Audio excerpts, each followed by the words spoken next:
This is my Solex, 50 cc's of slowness. This is basically a bicycle with fat tires and an engine on the front wheel.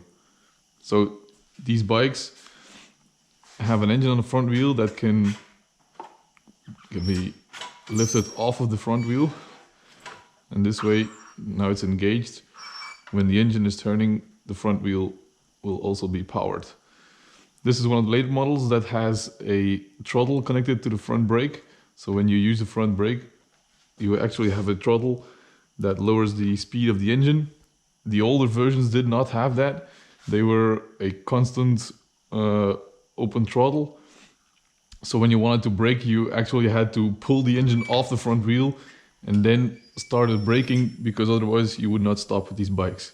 So these were causing a lot of accidents early, and then they added the throttle control. This one is actually the last one in line that doesn't run for the moment. I have no clue why. I've never worked on this before. So let's see what we can do. So I'm going to start with removing this cover, and hopefully I can turn the engine over with my drill using the flywheel, because powering with the front wheels is really stupid and it actually doesn't grip right now. As you can see there, that roll that's actually on the wheel, that powers the front wheel. So it actually wears down front tires really fast. But for now I can't seem to... I can pull it in reverse, but not in the other direction. So let's open this case up.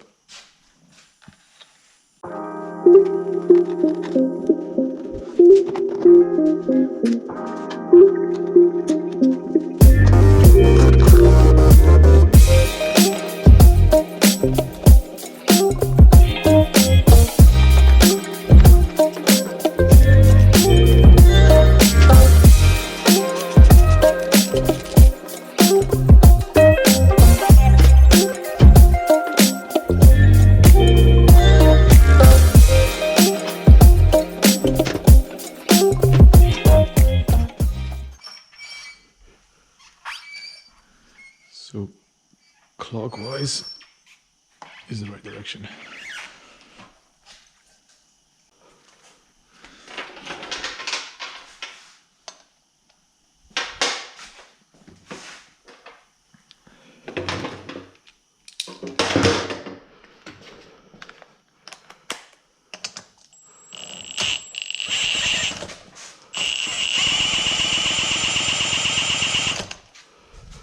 This is actually the fuel return line.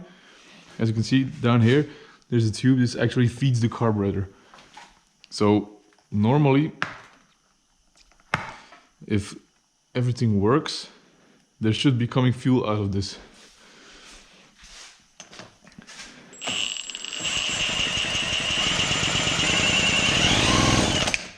Nope.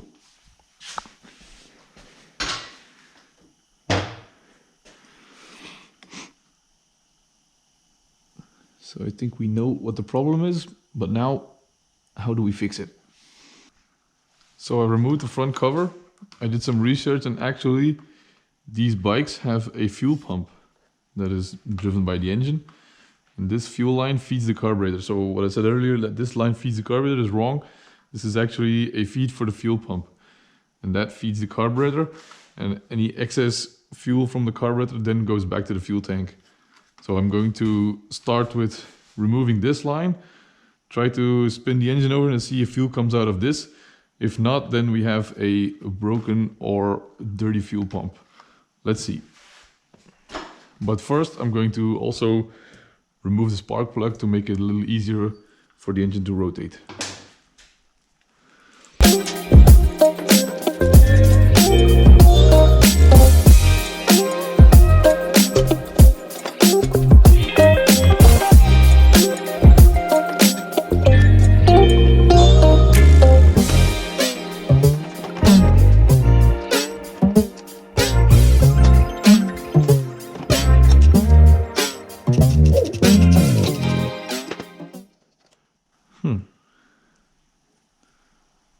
A bit of carbon. I'm actually going to check the spark first. Maybe it's just a bad spark plug.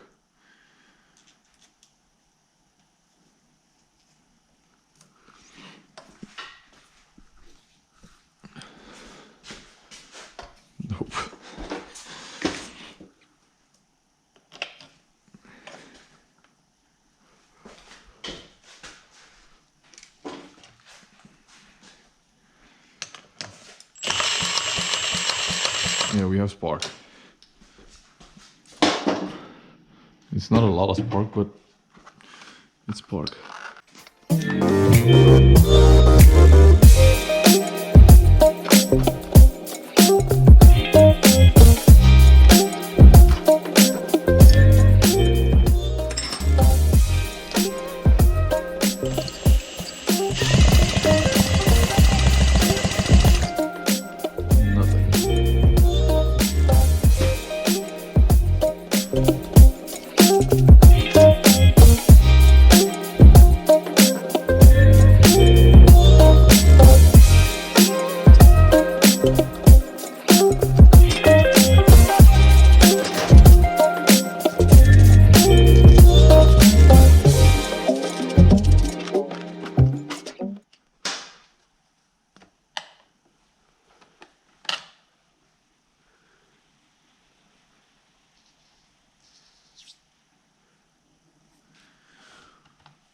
What the heck is this?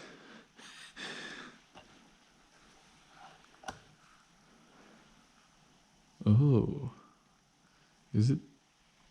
This uses a membrane, I think. Let's find out. This should pulsate air. Yeah, it does. That's sweet. There you go.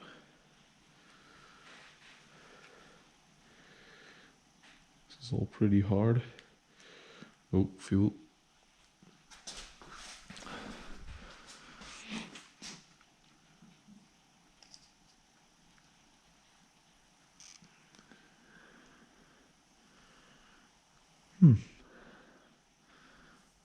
I don't know if this is damaged or not.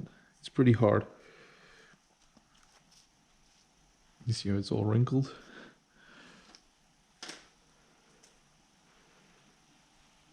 There's a little jet in here.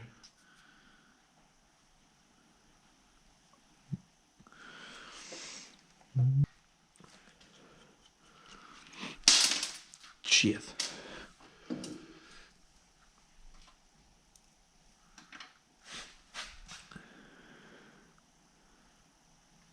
There's a tiny hole. So I've cleaned the pump. It looks okay, but this membrane is really hard. I don't think this makes much of pumping action anymore. So I'm going to try to source another one of these, reassemble everything. I just got back from my parts run. I went to my uncle's. He has actually a lot of these bikes and knows a lot about them. I have a new membrane. This is flexible.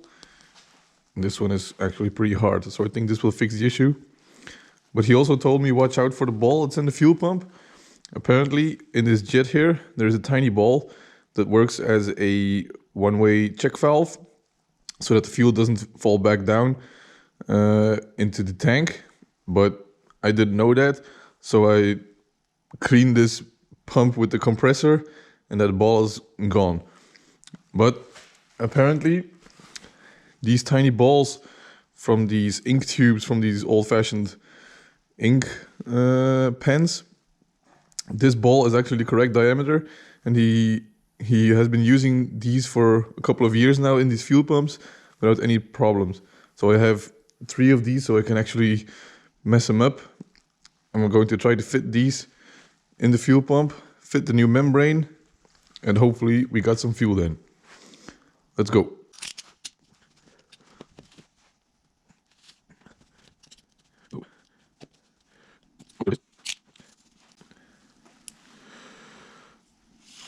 I don't know if you'll be able to see this, but this tiny ball works as a one-way valve at the fuel pump. So, god damn it.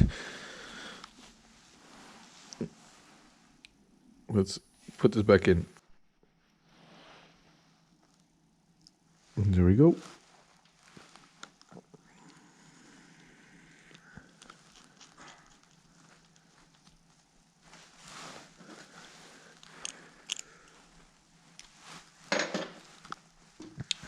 There's actually a direction to this plate. There is a flat side and a hollow side. And the hollow side has to go against the pump so that, like this, so that the membrane can actually use the space for pumping. This one is actually a little bit warped, but I think this is the hollow side. So we need a new membrane, like so.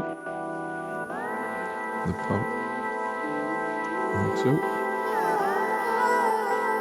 And now let's put it back on the bike.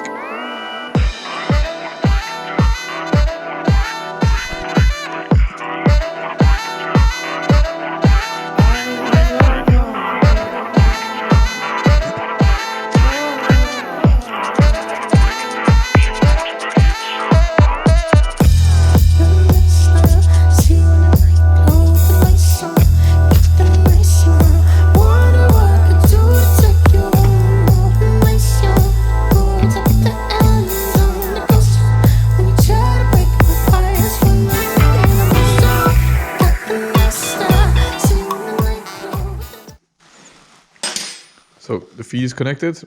I'm going to spin the engine and hopefully fuel comes out.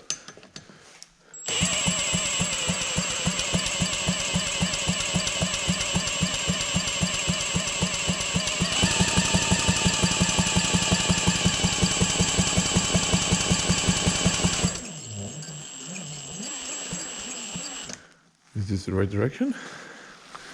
Should be. Yeah, it's correct.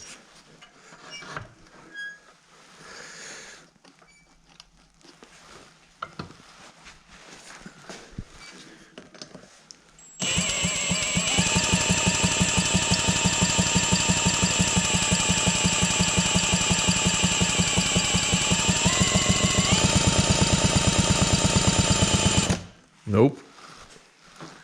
Nothing.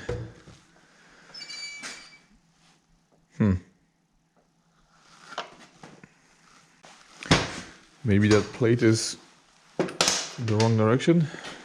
I thought I put it in correct.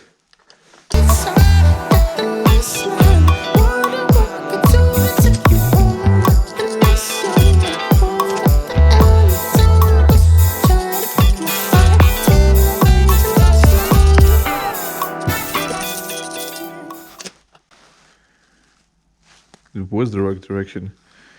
I don't know if you can see this on camera, but there is a little indent here, the mark, that's coming from this port here. So this is actually the correct side. But why are we not getting any fuel in? Does the spark plug have to be connected? Does it have to make compression for it to pump fuel?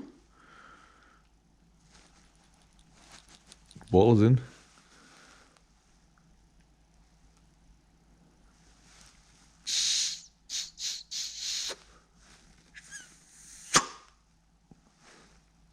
Wait.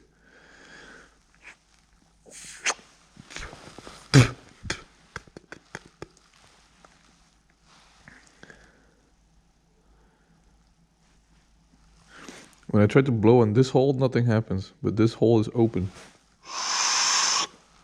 This one, wait.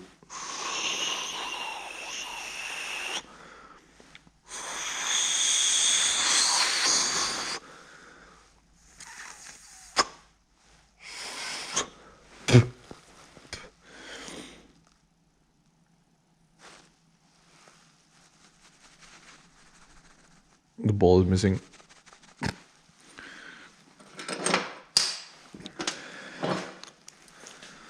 What the heck is going on?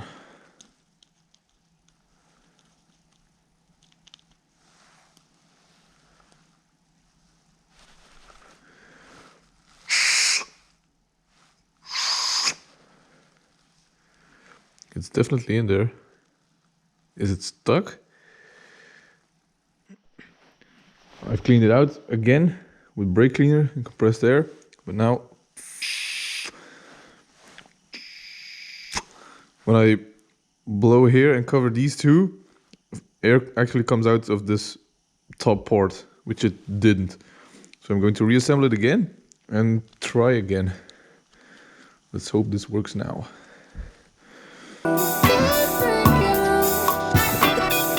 Never gonna break it down.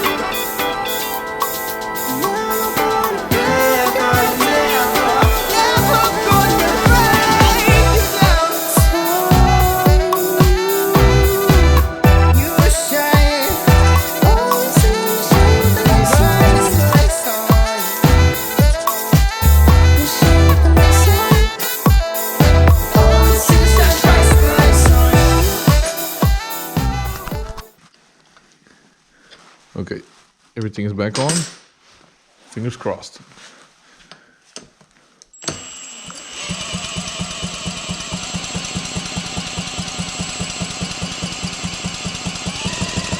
Come on, please.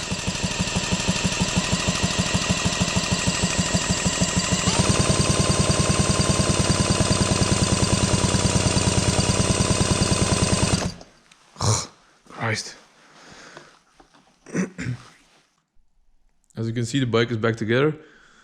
I ran out of battery, which I didn't caught on my camera, so I didn't film the entire process. I'm sorry. But it ended up being a clogged fuel line. The feed for the fuel pump was clogged. I used an old wire from a brake cable. That's actually the perfect diameter to fit in the tube. I poked it a little bit so the dirt came out. And now, let's see if we can, maybe a bit of choke.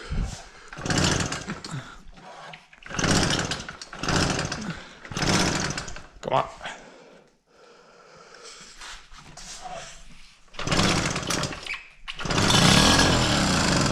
Yay!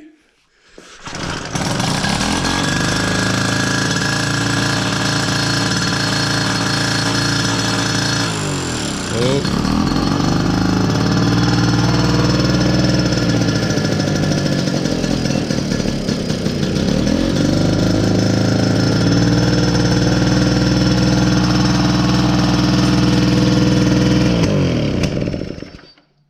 Decompression.